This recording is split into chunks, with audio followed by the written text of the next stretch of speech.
Nah, ini tips membuat judul versi saya gitu ya. Jangan sampai terlalu panjang dan itu sudah judul itu menggambarkan semua isi dari paper kita. Perhatian, perhatian. Sebentar lagi kalian akan menyaksikan Imron 99 Tube. Jangan lupa like, subscribe, dan nyalakan loncengnya. Oke.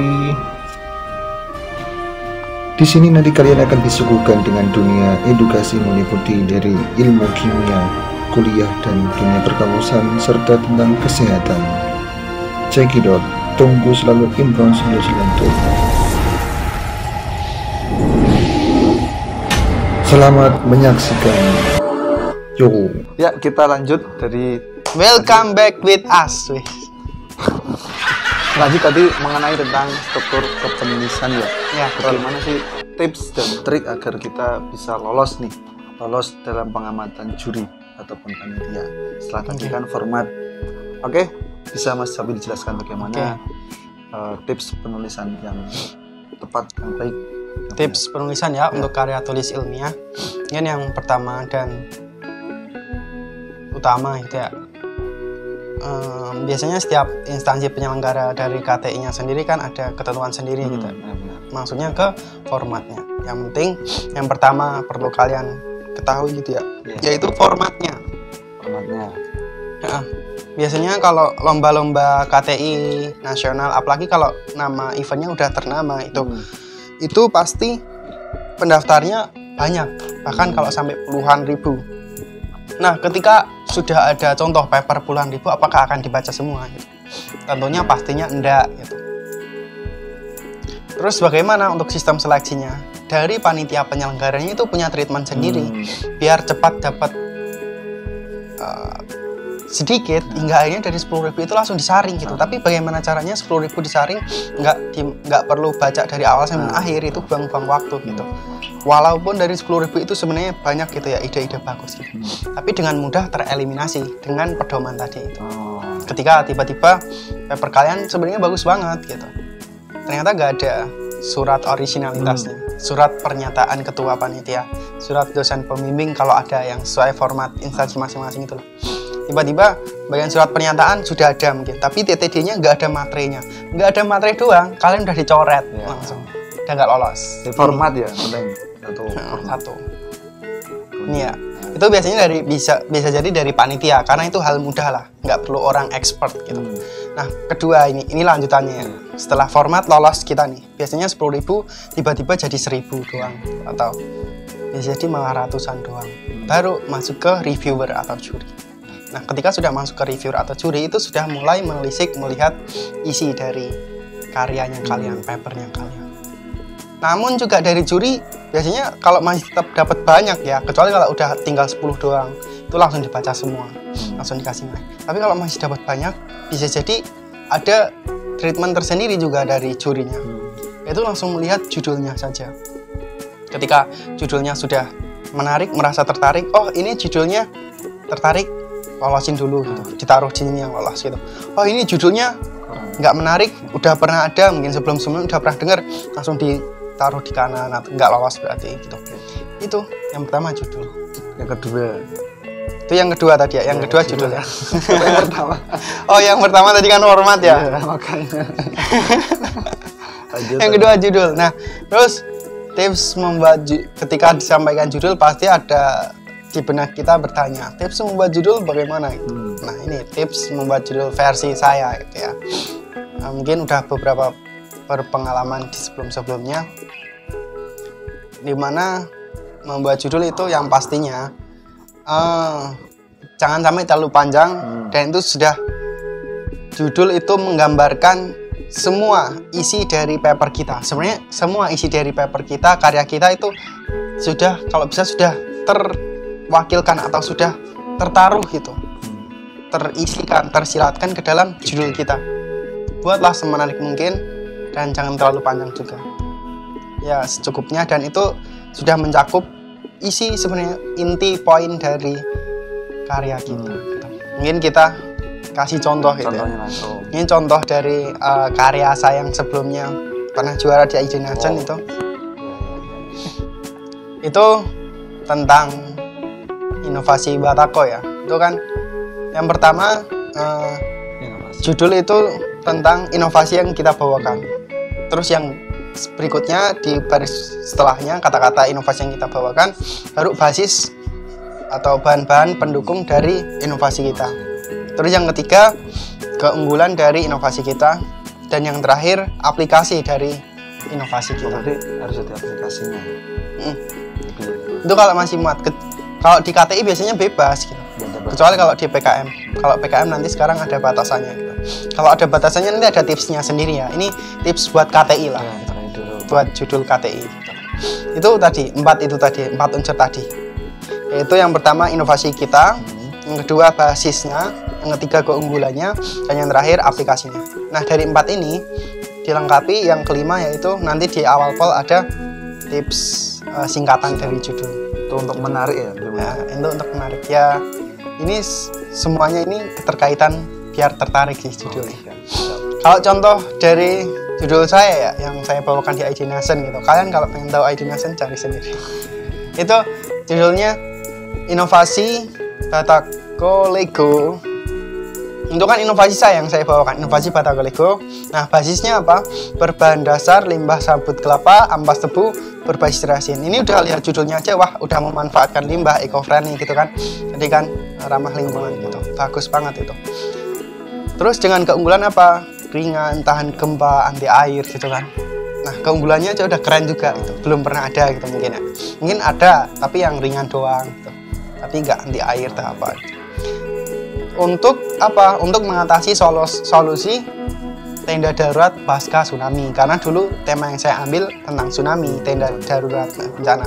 Ya, akhirnya saya mengambil solusi untuk tenda darurat, mencari masalah-masalah yang ada gitu di tenda darurat. Biasanya ternyata ada masalah gitu di enggak anti air, di berat ternyata, atau di biaya gitu, di enggak ramah lingkungan atau yang lainnya. Sehingga saya manfaatkan dari kelemahan-kelemahan yang ada, sehingga saya membawakan inovasi Batako tadi, inovasi Batako Lego. Inovasinya Lego aja itu udah inovasi juga sebenarnya bentuknya gitu. Itu singkatan. Itu kalau judul. Terus tambahan lagi yang kelima tadi itu singkatan. Kalau di judul kan 4 tadi itu udah bagus gitu ya. Tapi akan lebih tertarik lagi kalau saya biasanya ditambah dengan singkatan gitu. Kalau di karya tulis ya, walaupun kalau di PKM sendiri lagi itu sudah nggak boleh gitu. Itu saya di KTI saya, paper saya itu masih menggunakan singkatan. Pernah apa yang paling menarik? Ini kalau yang di inovasi Batako tadi itu singkatannya GONCO. Biasanya nama singkatannya sekarang menjadi nama tim gitu, tim GONCO tim gitu. GONCO ini singkatannya Good Innovation of Batako. Yes. Di judul karya saya itu GONCO gitu, besar semua, terus dalam kurung Good Innovation of Batako. Kalau bahasa Inggris kan dimiringkan ya kalau di karya tulis. Baru inovasi Batako Lego berbahan dasar limbah sabut kelapa, ampas tebu, berbasis resin dengan keunggulan tahan gempa, ringan, anti air, solusi penanganan tenda darurat korban pasca tsunami. Nah itu. Biasanya untuk singkatan kan terutama yang lebih menarik tentang kata-kata yang familiar kita. Mungkin Mas Abil pernah membuat singkatan yang menarik. Pernah. Lainnya itu kayak si baper itu lanjutan dari tindak lanjut dari GONCO tadi. GONCO tadi itu saya sebelum itu saya ajukan ke PKM ya. Itu juara juga di Undip, juara PIM, juara 2. Itu si baper namanya. Inovasi Batako Super gitu. Itu juga menarik ya singkatannya. Saya pernah PKM Gontor juga pernah. Gontor nama pesantren ya. Gontor itu saya ajukan PKM KC lolos benar. Kalau Gontor panjangnya apa? Good Innovation of Destillator. Oh, destillator. Gontor gitu. Si baper itu. Si baper juara 2 dari tim saya menyampaikan si baper bikin baper gitu. Enggak, akhirnya juara gitu. Keren. Itu tadi yang kedua ya Mas ya. Terus Judul. yang ketiga apa? Biasanya kalau udah sampai di tangan juri, ketika judulnya udah menarik gitu disisihkan, itu baru melihat isi kita. Nah sekarang masuk ke format gitu ya, format secara lebih langsung ke penulisan. Walaupun sebenarnya banyak, cuman di sini saya sampaikan yang kiranya cukup paling umum gitu lah ya. Dimana KTI ini kan terdiri dari 3 ya. Yang pertama kan pembuka, bagian penutup, sama isi. Kalau bagian pembuka kan biasanya cover, lampu. Kalau ada surat, kadang di depan ya surat surat pernyataan ketua, atau bisa jadi di akhir juga. Nanti di akhir isinya apa aja, lampiran, dokumentasi mungkin, atau hasil ujinya, atau lampiran yang nggak ada diisi gitulah, ataupun bisa jadi surat originalitas ataupun pernyataan ketua. Itu kan aspek lain yang mungkin bisa jadi penilaian pedoman tadi itu ya. Nah, yang isinya itu terdiri dari 3 bab ya. Itu bab 1 pendahuluan, bab 2 tinjauan pustaka, dan yang ketiga pembahasan. Terus sebenarnya kalau tipsnya sendiri dalam penyusunan paper sendiri ya, karya tulis tuh yang menjadi core-nya atau point of view-nya di paper kita ini di bab 1 dan bab 3-nya. Terus bab 3 bagaimana? Apakah berarti nggak penting? Bab 2. Ya, saya salah menyampaikan. Terus bab 2 bagaimana? Apakah berarti nggak penting, nggak perlu ada gitu? Ya, penting juga. Itu sebagai pendukung ya, ataupun informan dari apa yang kita bawakan. Kan tinjauan pustaka kan dasar teori. Namun nggak begitu terlalu menjadi penilaian banget gitu.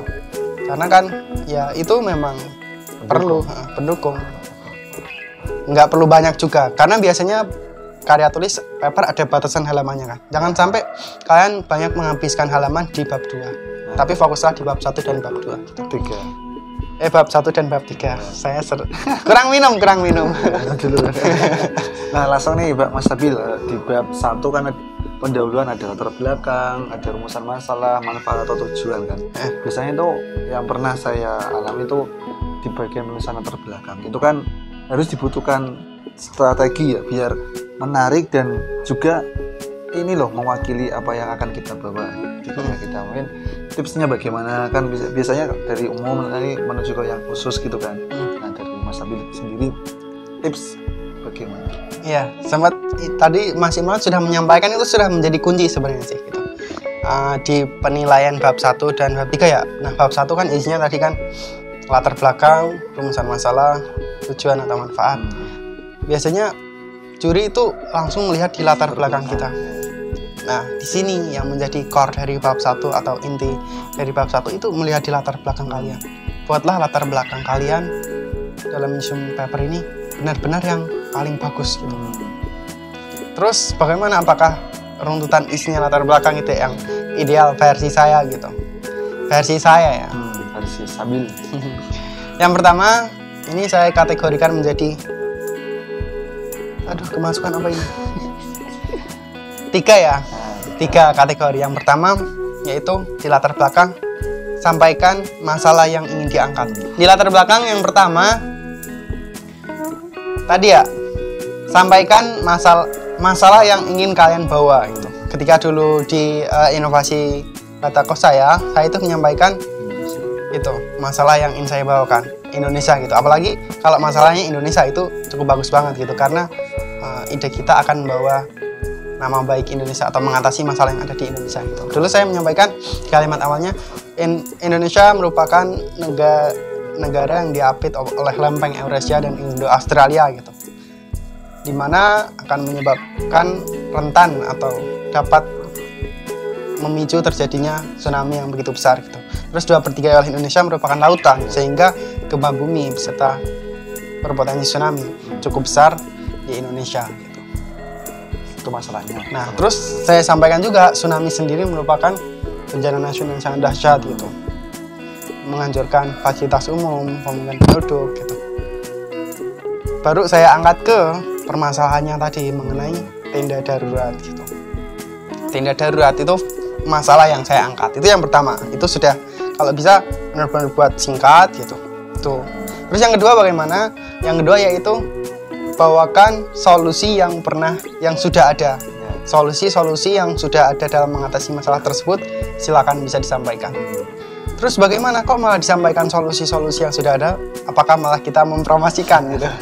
Mempromosikan.